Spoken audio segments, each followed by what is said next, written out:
Well, word is out on the street that Germany cannot get its gold back, that it is asked from America for 7 years. Did y'all hear what I said? 7 years. Now, I've got a question to ask each and every last one of us, because the generation I grew up in was a very stupid, mind-numb, materialistic generation that they equated to spirituality.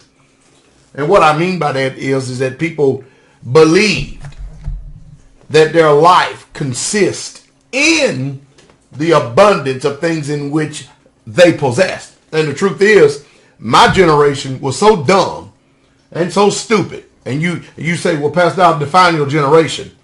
I was considered, my generation would be anybody who is from the age of 55 years old to 40 years old. I'll just say that. My generation was so dumb and stupid that they actually believed that wealth was actually accumulated by going out getting in debt 30 years on a house and paying 3 to 4 times the amount for the house, and they call it prosperity. As a matter of fact, my generation was so dumb and stupid that they actually believed that a house was an asset rather than a liability. And I can't begin to tell you how many times that people in my generation, that I told them over and over and over again that a home is not an asset, it is a liability. And they would argue with me. Man, would they argue with me. They would argue with me. I mean, they would just argue. Anyway, guess what? Now, we are years later, and people are starting to see my old-time wisdom come to pass right now. Because you think about this. If you've been duped into paying 30 years on a house, 15 years on a house, 10 years on a house, if you understand what I mean, and you haven't figured it out that it is a liability rather than an asset, because all you do is ensure that Lowe's and Home Depot stay in business. Because a house, just like a modular home, a mobile home, or any other thing out there, it constantly has to have upkeep. And you constantly have to continue to keep buying things for it. Whether it be the yard, whether it be the home, makes no difference. Well, Pastor, what do you say? Hey, I told you. I learned a skill and a trade. And I've learned how to be a block mason. I learned how to build with concrete. And I've learned that when you build with concrete, your overhead, your cost of maintenance is not as great as it is when you're dealing with other structures. But anyway, I just wanted to tell you some of the things that my generation has come up with and thought. My generation was so dumb they go out and buy a brand new car, pay 5 or 6 years on it. Now you can pay up to 7 years on it. And the thing depreciates well over a third as soon as you drive the thing off the lot. And they believe, and it's amazing how you watch them all take care of a vehicle for the first year or two, and then after that they let it go to pots. And so I told him, I said, I guess I've always been different, because I told him, I said, you know what? I think it'd be better if you wait till a car gets about 70, 80, 90,000 miles, maybe even 100, then buy it. And that way you can buy the vehicle that you've always wanted. If you want a very nice car, now I'm sure it's going to be significantly older, but in case you hadn't figured it out now, do you know how many cars that there are that are still running out on the street just fine, that's got 2, 3, and 400,000 miles on it?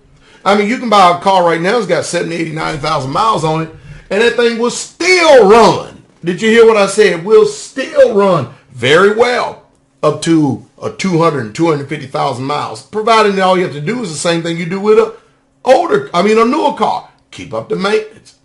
I mean, I've got vehicles around here.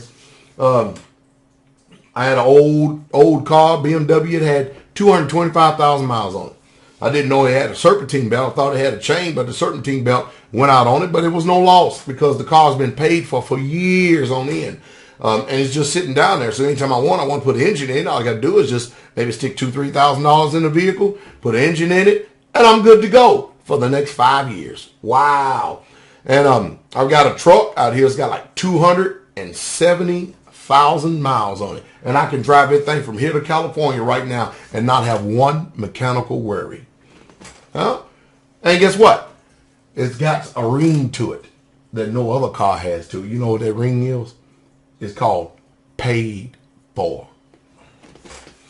Well, what does that tell you? That our economic health is in America since that our credit rating has been downgraded again. The Chinese yuan, yen, whatever you want to call it, is continually on the incline. And we're not going to give Germany back their gold for 7 years. Now, a lot of people have been mocking me and telling me, the gold is in Fort Knox. We do have the gold. Well, wait a minute. If we have that gold, why don't we just give it to them? Because I can tell you right now that America is jacking the rest of the world, and the rest of the world is starting to see the game. The gig is up. And once silver and gold get out from under government control and government regulation, and it gets out there in that free market, boom! You know why? Because it's going to the moon, whether you like it or not. Because we can't continue to keep sustaining our lives, and the rest of the world keep continually putting up with it, because whether you like it or not, and whether you want to understand this or not, the rest of the world are opting out of the dollar and starting to trading among themselves, because America, we just can't go fight the whole world to keep the dollar as the reserve currency. We can't do it. We just can't do it. And people are opting out. Big, major countries. Well, the one good thing about the internet is it's one of the last staples of free press.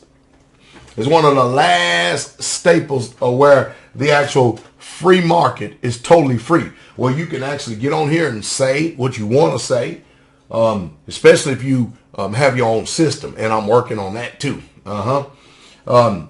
But you still have to use discretion in everything that you do, every single thing you do, because a lot of people, you know, even though while you have freedom of speech, at least you think you do, you're totally being regulated in this life by everything. And like I said, I'm amazed at the hypocrisy that goes on. But we are getting ready for a currency crisis. We're getting ready for trade wars. We're getting ready to watch the United States of America literally get boycotted by these other industrialized countries. You have to understand, it's the Americas and the European nations that are experiencing all of this financial problems that's going on in the world. Places like Brazil, Argentina, and all these other places, like they're experiencing a boom right now. I mean, a major boom.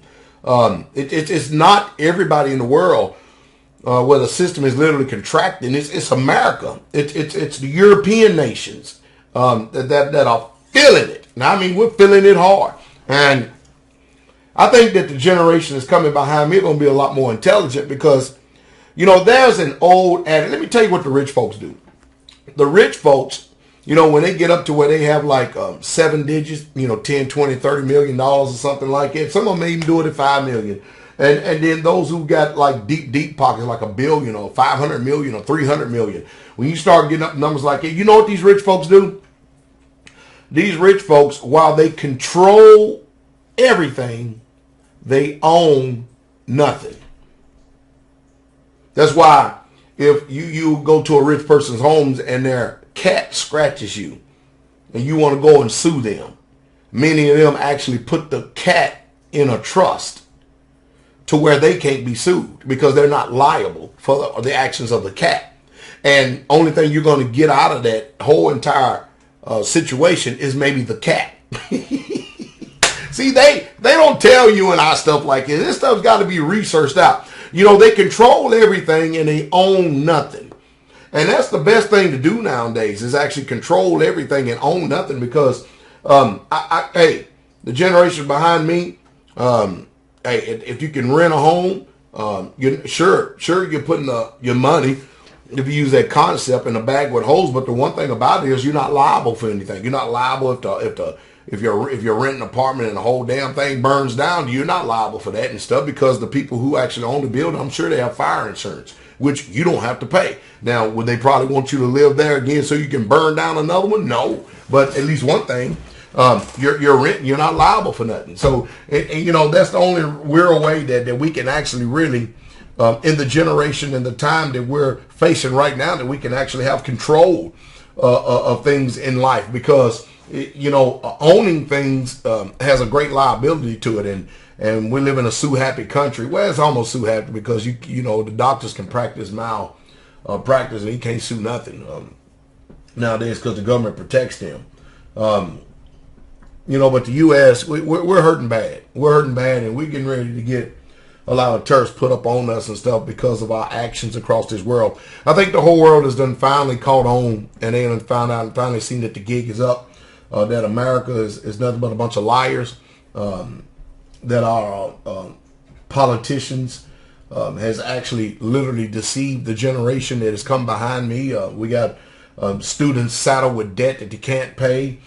Can't find any jobs because they're not available. And if you do want to work and you want to find a job in so-called a quote-unquote field, you either have to move to a place you don't want to and accept pennies on the dollars, and actually get out there in the so-called free market and compete with Pookie and Ray Ray, who would take the job for no more than, and Espanol and Gonzalez and all of them, who would actually take the job for $3-4. Now, of course, if you do that, the philosophy of the day is that you're working underground, which is basically illegal. And the only thing that makes it illegal is because the government can't tax you because of the cash that you're accepting and stuff. You wouldn't be what you call a good little American citizen and stuff, because you're not paying your taxes. But they never mention the fact to you that every time you go to the store, that you're paying taxes on food. Every time you go to the gas pump, you're paying an extraordinary amount of taxes. You go buy clothes, you're paying taxes. You pay your bills, you're paying taxes. Man, we are taxed half to death in this country. And we are taxed on an unprecedented scale. Unbelievably are we taxed. Man, I was fortunate enough this year, after my wife did my taxes and her taxes, because, we have a small vending business. And I had an income coming in as well. We were fortunate to end up at zero. I mean, how you go figure that? We end up at zero? Not zero? Wow. But hey, that's not to say that the rest of the world, because most of us are paying a lot of taxes. I'm still paying a lot of taxes. And I'm sick of the taxation without representation. I know you are too. But I'm tired of the propaganda that the press is putting out, because their interest is the corporations and not the people. And the people are seeing this. That's the reason why people are turning to alternative news media and news sources. Even people out there in the faith, or what people call religion. They're starting to turn from the mainstream hypocrites out there in these so-called prosperity movements, where they ship has came in, but your ship is still 1,000 miles at sea. And you ain't got a ship. You got a little inflatable raft, and I'm telling you right now, your raft ain't gonna never come in as long as you keep on letting the waves of money going into these big time preachers who brag about how much money they got, and they're not helping your life and giving you sound advice whatsoever at all. Now, the last thing I need to talk about here just for a second is banks are gonna fail. A lot of them are out at sea, still waiting to be washed ashore. They're already dead. It's going to be another bad situation when they do show up, because I'm not going to say that I told you so, even though I did tell you so. I think that we would do well. I think we do well to start making a concerted effort to get around those and listen to those who are telling us the truth, even though we don't like it. Because believe me, I'm a human too. If somebody's saying something that I don't want to hear, and saying something that is going to require me and demand for me to make a change, it's just as easy for me to ignore it and act like that I've never heard it before as the next person.